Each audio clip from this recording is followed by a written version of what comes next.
বাথটাবটা সব দিয়ে ভরা। কেমন আছো বন্ধুরা?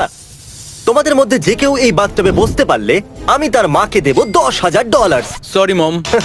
এ আমার কথা পুরো না শুনেই চলে গেল। তাহলে আমি যেটা বলছিলাম, তোমাদের মধ্যে যে এই সাপে ভরা বাথটাবে বসবে তার মাকে দেব 10,000। তুমি কি এটা করতে চাও? ভাই তোমার মা খুব খুশি হবে। আর এ হলো ব্রায়ান, আমাদের প্রফেশনাল স্নেক হ্যান্ডলার।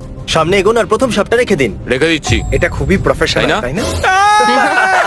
এই সাপটা আমাকে খুবই ভয় দেখাচ্ছে। এটা হওয়া নরমাল তো? তুমি কি প্রস্তুত আছো পরের 20টা সাপের জন্য? এটা সাপ আছে? হ্যাঁ, 20টা আরো। এই সাপটা দেখো কিভাবে চেষ্টা করছে 10,000 চুরি করতে। একটু দেখো এটাকে। কনগ্রাচুলেশনস, তোমার মা জিতে নিয়েছে 10,000। দারুণ ব্যাপার। এই বাক্সের ভিতরে আছে $15,000 আর তার সাথে আছে কিছু বড় বড় আরশোলাও। কার্ল, তুমি যত টাকা উঠাতে পারবে সে সব তোমার হবে। একদমই নয়। জেফ, তুমি কি একবার এদিকে আসবে? এ হলো জেফ, আমাদের সাউন্ড ম্যান। guys. জেফ, তোমার মাইকটা আমি ধরতে পারি? আমার মনে হয় তুমি জানো কি করতে হবে। গড।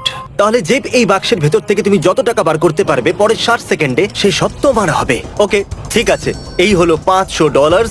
আমি টাইমার শুরু করতে ভুলে গেছিলাম, তাই আমি গুনতে থাকবো নিজের মনেতে। এখনো বাকি আছে 50 সেকেন্ড। সাবধানে। ইয়ো, এর হাত আমার হাতে ঠেকলো, ওটা ঘামে ভেজা। যদিও বাকি আছে মাত্র 35 Oh সেকেন্ড। my God. আমি কাউন্টডাউন শুরু করতে চলেছি। 10, আরে না। 9, 8। আমি বোর হয়ে যাচ্ছি। 5, 3, ও 2। আমি আপনাকে দেবো এক্সট্রা সেকেন্ড যদি আপনি 800 ছোন তো। And one! Boom! আপনি জিতেছেন $9,340। কনগ্রাচুলেশনস। Thank you.